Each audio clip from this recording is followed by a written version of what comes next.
یہاں ٹھہر کے ایک مسئلہ سمجھ لیں، وہ یکلم الناس فی المہدی، کہ کلام کرے گا لوگوں سے گود کے اندر بھی، وہ کہلا اور بڑی عمر کے اندر بھی۔ سوال پیدا ہوتا ہے کہ بچپن کے اندر تو کلام کرنا واقعی ایک اللہ کی قدرت ہے اور انوکھی بات ہے، وہ کہلا بڑی عمر میں بات کرنا یہ کوئی انوکھی بات ہے؟ ہر بندہ ہی کرتا ہے۔ تو یہ کہلا کا لفظ کیوں کہا گیا ساتھ؟ کہ ان کی عجیب باتوں میں ایک بات یہ ہوگی کہ بچپن میں ماں کی گود میں وہ کلام کریں گے اور بڑی عمر کے اندر بھی کلام کریں گے اور نیک بختوں میں ہوں گے۔ تو بچپن میں کلام کرنا تو آپ کو پتہ ہے، وہ بھی سورہ مریم میں آپ پڑھیں گے تو وہاں ساری تفصیلات آپ کو معلوم ہو جائے گی۔ وہ بچے کو اللہ نے بچہ دے دیا جی، اور وہ بچے کو لے کے گھر میں آئی، بڑی پریشان، سر جھکا ہوا، آنکھوں سے آنسو۔ تو لوگوں نے کہا یا یا اختا ہارون، اے ہارون کی بہن، ماں کانا ابو کی مرا سو، آپ کا باپ بھی ایسا نہیں تھا، ماں کان تم کی بغیہ، آپ کی ماں کے بارے میں بھی ایسا کبھی سنا نہیں، نہ آپ کا باپ ایسا نہ آپ کی ماں ایسی۔ اے مریم تو نے کیا چاند چڑھایا، ہم تو آپ کو بڑے پاک دامن اور نیک سمجھتے تھے، آپ نے کیا چاند چڑھا دیا۔ فاشارت الیہ، سیدہ مریم زبان سے کچھ نہیں بولتی اور اشارہ کرتے ہیں بچے کی طرف کہ مجھ سے کیوں پوچھتے ہو کہ کہاں سے لائی، اس سے کیوں نہیں پوچھتے کہ کہاں سے آیا۔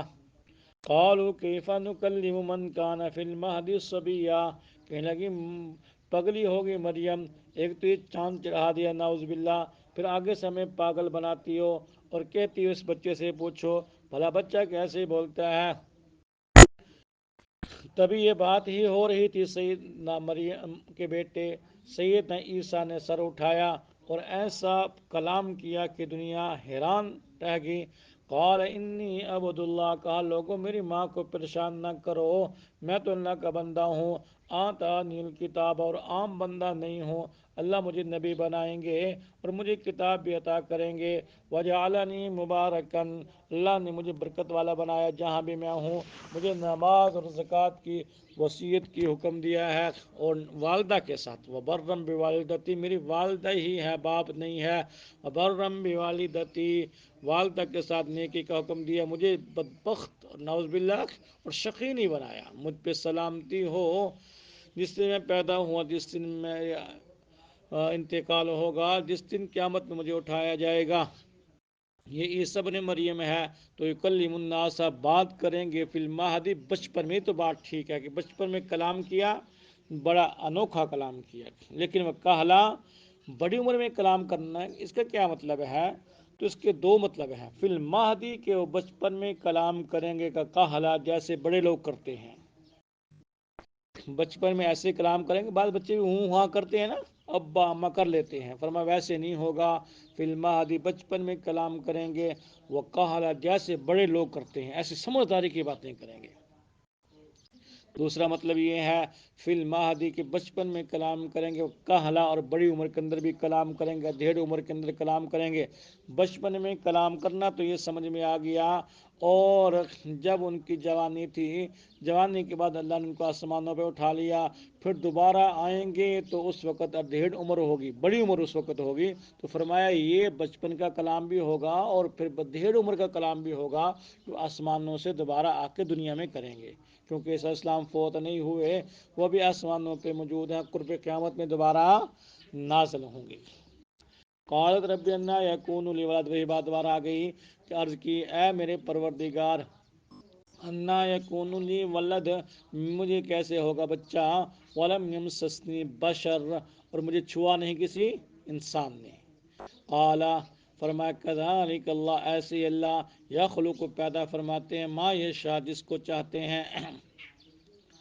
یہ اسباب دنیا والوں کے لیے ہیں، اللہ شان و اسباب کے محتاج نہیں ہیں، اور سب اسباب موجود ہوتے ہیں اور ہر طرح کی چیزیں موجود ہوتی ہیں، میاں بیوی اللہ سے دعائیں کر رہے ہوتے ہیں، کوئی ڈیفیکٹ نہیں ہوتا، کوئی کمزوری نہیں ہوتی، لیکن ہوتا کیوں نہیں؟ اللہ کا حکم نہیں ہوتا، اذا قضا امرن، جب وہ اللہ فیصلہ کر لیتے ہیں، قضا ارادہ کر لیتے ہیں، فیصلہ کر لیتے ہیں، امرن کسی کام کا، فإنما پس بے شک یقول کہتے ہیں لہو اس کو، کن ہو جا، فیکون، فا میں نے کہا جلد کے لیے آتا ہے، فوراً وہ ہو جاتا ہے۔ جب اللہ کسی کام کا ارادہ کر لیتے ہیں، اللہ چاہیں تو جوانی میں دے دیں، اللہ چاہیں تو بڑھاپے میں دے دیں، اللہ چاہیں تو بغیر باپ کے دے دیں، اللہ چاہیں تو بغیر باپ اور ماں کے جناب آدم کو پیدا کر دیں۔ اللہ جس کام کا ارادہ کر لیتے ہیں پس کہتے ہیں کن، ہو جا، فیکون، وہ ہو جاتا ہے۔ اللہ کے لیے مشکل نہیں ہے مائی مریم، تجھے پریشان نہیں ہونا چاہیے، یہ ہمارا حکم ہے، ہم نے عمل کر دیے تو وہ ہو گیا۔